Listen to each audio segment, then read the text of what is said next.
I'm Don Lemon, live here in Sanford, Florida. There you're looking at live pictures of the Seminole County Courthouse. Inside that courtroom, inside that courthouse, 6 women. They are deliberating the fate of George Zimmerman right now. This is CNN's special coverage of the George Zimmerman trial. And in about 15 minutes, we may get a big clue as to how close we could be to a possible verdict. That's when court resumes. And the 6-women jury must get specific about its question on manslaughter, its question about manslaughter. Here's Judge Deborah Nelson giving the court's response to the jury's manslaughter question, which apparently was too vague.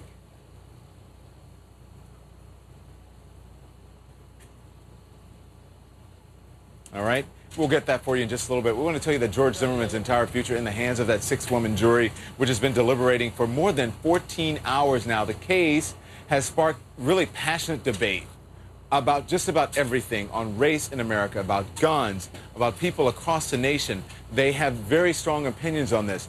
Judge Deborah Nelson addressing the jury's question just a short time ago. Listen. Proposed answer that has been agreed upon by both your counsel and the state is as follows. The court cannot engage in general discussions, but may be able to address a specific question regarding clarification of the instructions regarding manslaughter. If you have a specific question, please submit it. Is that acceptable to you, sir? Yes, Your Honor. Acceptable to the state? Yes, Your Honor. Acceptable, counsel, for the defense? Yes. Thank you all. So just about 14 minutes, we should hear something. You know, but it all comes down, again, as we've been saying, to those 6 women to decide whether George Zimmerman should go to prison for the shooting death of 17-year-old Trayvon Martin, or will he walk away a free man? I want to bring in our legal team here, our experts, Mark Nejame, who is a respected attorney here in Florida, as well as a CNN legal analyst. Sonny Hostin is a former prosecutor and attorney as well. Paul Callan is a legal analyst. Our Holly Hughes is a former prosecutor, and then Faith Jenkins is a former prosecutor in New York. But before I get to all of you, I want to get to our Martin Savage. Martin Savage is in the courtroom. He was in the courtroom when the judge called everyone in and said the question in the courthouse when the judge said that the jury had a question regarding manslaughter. Excuse me. Martin, take us inside the courtroom and tell us what we're waiting on now. Well, Don, of course, what we're waiting for is essentially what the judge said. She came into the courtroom after that question was sent back by the attorneys. We all were to stand by 15 minutes to see if there was going to be some sort of immediate response from the jurors. That apparently didn't happen. And then the judge sent a deputy into the courtroom to say, hey, we're on a dinner recess, and that will go to 8:15. So that's the next milestone we're waiting for, is about 13 minutes from now, when essentially everyone comes back. Does that mean that something is going to happen exactly at 8:15? Not necessarily. What it means is that we're available if there is something that happens, if the jurors do send back another question. I mean, it can become this kind of frustrating and yet important action where the jurors send out a question. The attorneys basically say, you know what, that question's too vague. We send them a question. So the question's gone back to the jurors. If they are going to try and figure it out on their own, or whether they come back with the specific question that the jurors or that the attorneys want, we'll have to see. What was interesting was that the way this question was crafted, after all that we've been through, is essentially one yellow legal pad that the judge hands the defense and prosecution. You have Richard Manti and you have Mark O'Mara both hovering over that pad and both writing in different hands a little bit of the question. It goes to the judge. She reviews it, reads it to the court, makes sure that George Zimmerman understands it. Then she rewrites it in her own handwriting because she was afraid that the jurors might be confused by 2 styles of handwriting, and that's what went back. So all of this is basically over a very short sentence structure, but that could have very crucial meaning, and we wait to find out if the jury is going to continue to deliberate. They asked for dinner. They're eating it now. We'll just have to wait. Yeah, and Marty, I think it's important also to point out that the judge said, listen, I want them to have this question in written form. I don't want anyone just to convey it to them, because I want them to be able to look at it if they, no matter how many times, and it's in plain English right in front of them. She said that in court. Correct. I mean, at one point it was actually Mark O'Mara who said, well, maybe the jurors will come into the courtroom and they will have the attorney's question read to them by the judge, and that's when Judge Deborah Nelson said, no, I think it's better we send the question back to them, thereby they have a hard copy, thereby they can read it more than once or several times to gain their own clarification on the inside. So that's what happened. The question was actually sent back by a bailiff, and the jurors are going to review it as they eat their meal. Yeah.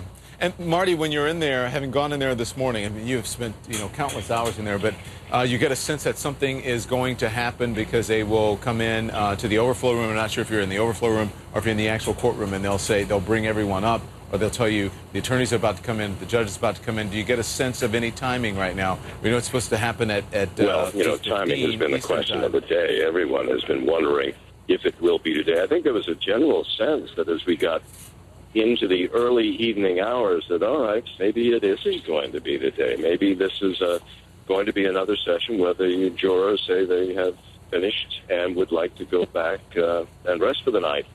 But then we have this question, and that really has changed the whole attitude. I think now there is a sense that, okay, they must be getting close. They seem to be trying to define a specific law and maybe using that to come up with their verdict.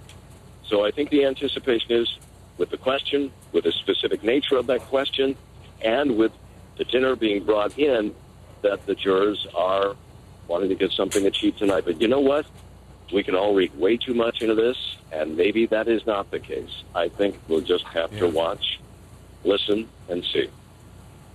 Well, Marty, I think it's important what you're saying, because this jury worked through lunch, and they're working through dinner. The judge invited them to take a dinner. They don't have to work through dinner. So I think it's important, as you're saying, everyone's anticipating something's going to happen, that they've come to some sort of consensus. I mean, they're not taking many breaks here, are they? No, I mean, and that's probably the most important thing we look at here, is that they have decided that they're going to push through. But clearly they're committed. They want to try and get this definition down. But what does that really mean? I mean, we could sit there and say, well, does that mean they've taken second degree off the table and now they're solely focused on manslaughter? Maybe, maybe not. Maybe this clarification will somehow refocus them on second degree. It's just very difficult to really surmise when you're dealing with one question coming out and another question going back in, and we are all intensely focused on what could this mean. So I think you're right, that you look at what is the obvious. They work through lunch, they're working through dinner. They clearly feel that they are making, I guess, progress, and that's what we should know, because they've gone beyond the normal hours of the day. Could they go all night? It is possible. I mean, Judge Deborah Nelson has worked cases, not this one, but other cases that have gone into the morning hours, where the jury has just felt that they could use that time. So it could be a long night. All right. Martin Savage, I want you to be in place, of course, when this happens. So, Martin, thank you very much. If anything happens, we will get back to Martin Savage. Martin Savage, our man inside the courtroom in the George Zimmerman trial. I want to bring in now our super panel. Sitting next to me right here in Sanford, Florida, is Sunny Hostin, who is a former prosecutor, and also Mark Nijane, who is a respected attorney, and also at CNN analyst Paul Callan, a CNN analyst Holly Hughes, former prosecutor, and also Faith Jenkins. I have so many people that we keep track of them. Yeah, no, there are no words on the screen. Notice we were just doing this without words on the screen. I have to keep track. Who do I have now? Who do I have now? So as you're listening to Martin Savage, and Martin saying, hey, listen, as I pointed out to him and he pointed out, they haven't taken many breaks. He said, hey, listen, they just said, we're ready to go home last night, and that's about it. We want lunch. We're ready to get food, but we're working. And that's par for the course for this jury. During the trial, oftentimes the judge would say, would you like to take a break? And they say, nope. Yeah. We don't need to take a break. During even closing arguments, I was surprised that they wanted to just continue. That it's the type of industrious jury I think we have here. Yeah. I was actually surprised that they wanted to go home the other night, because they've been that's an aberration for them. They just have been relentless with their work ethic. A quick lightning round here. If you can just give me 5 or 10 seconds from the group. First to you, Paul, your assessment. They're obviously a hard-working group, and a lot of these women have little kids at home, and they haven't been home to see the kids, and they're working right through. But the thing I just wanted to focus on is it's really quickly, not Paul, complicated. Quickly, Paul. Yep. Go ahead. The manslaughter thing's not that complicated. It's intentional, shooting the gun at Trayvon Martin, killing him without self-defense. That's manslaughter. That's a simple way to explain it. That's all it is. Yep. Holly Hughes, very quickly. Don, they're making progress, and they believe they can reach a unanimous decision, or they would have already thrown in the towel and gone home for the night. Faith? Don, when a jury is sequestered, everyone works harder. The jurors, the court staff, the judges, the attorneys, because they want to get to a resolution. This case has been going on for a few weeks now. I expect we'll have a verdict this weekend, if not tonight. Okay, it should happen about 5 minutes or less that the judge will come back and give us some sort of idea of what is going on, if the jury is going to leave and go home for the evening, or if they're going to continue to deliberate. The court is scheduled back less than 5 minutes. We're scheduled back much shorter time period than that right after this break.